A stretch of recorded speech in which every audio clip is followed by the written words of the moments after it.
Good morning. This morning we have a special guest with us, Mr. Jacob King of Trusted Insurance Partners.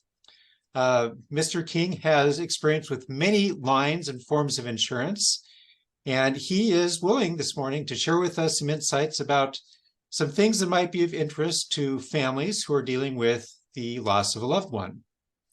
So welcome, Jacob. Thanks for being here. Hey Mike, thanks for having me. This is exciting and great. Great to see you. Certainly appreciate you and the work you're doing to help people and glad to be here with you. Well, thank you. Appreciate that. So, Jacob, let me just paint a picture, okay? So, a very common situation when someone has passed away is that there's an empty house, okay? There may be a vehicle that is left unattended. Um, what are some things about this situation that you, as the insurance professional, would be concerned about on behalf of this family? Maybe we can start with the car, and then we can move to the house. Sure. So sort of the same situation. Of course, the problem is insurance is certainly one of the last things on someone's mind after they've lost a loved one, Sure. and understandably so, except maybe life insurance, right? But certainly the house, the car, those are pretty far down on the list of things that come to mind.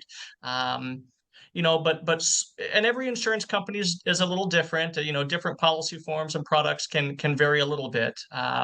But certainly within the first 30 days, we would hope that the family, the next of kin, would know who to contact and would contact those insurance companies for the cars, for the house, and to notify them of the passing.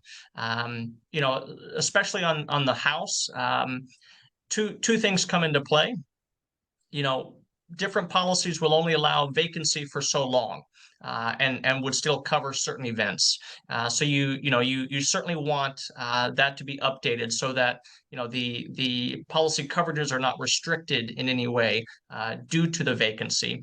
Additionally, of course, we have the issue that the named insured is no longer with us. So how do they pay that claim?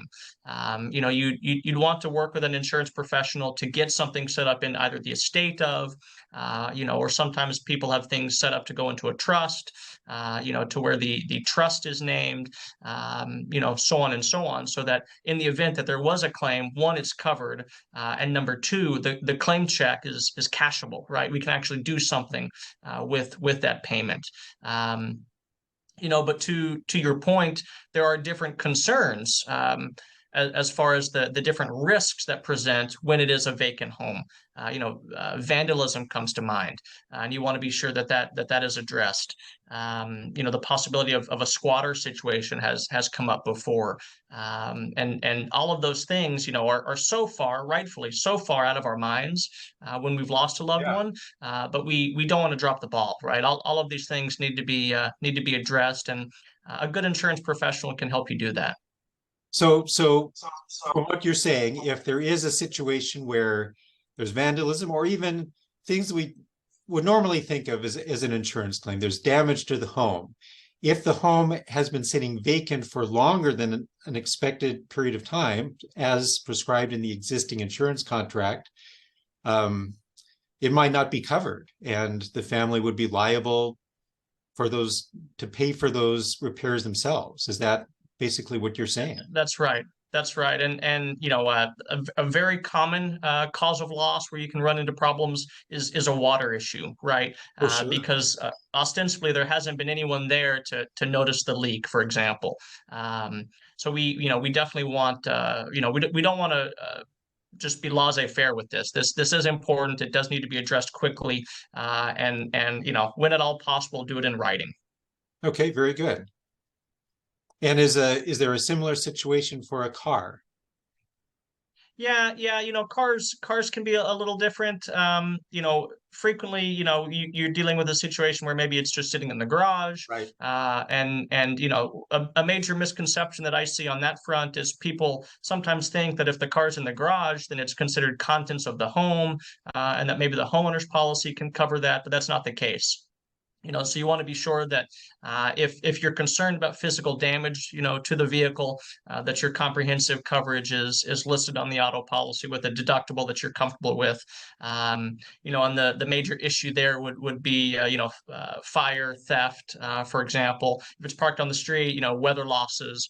But you do want to notify the insurance company of the passing, and work to get a new policy in place with an appropriate entity named as the insured. Absolutely.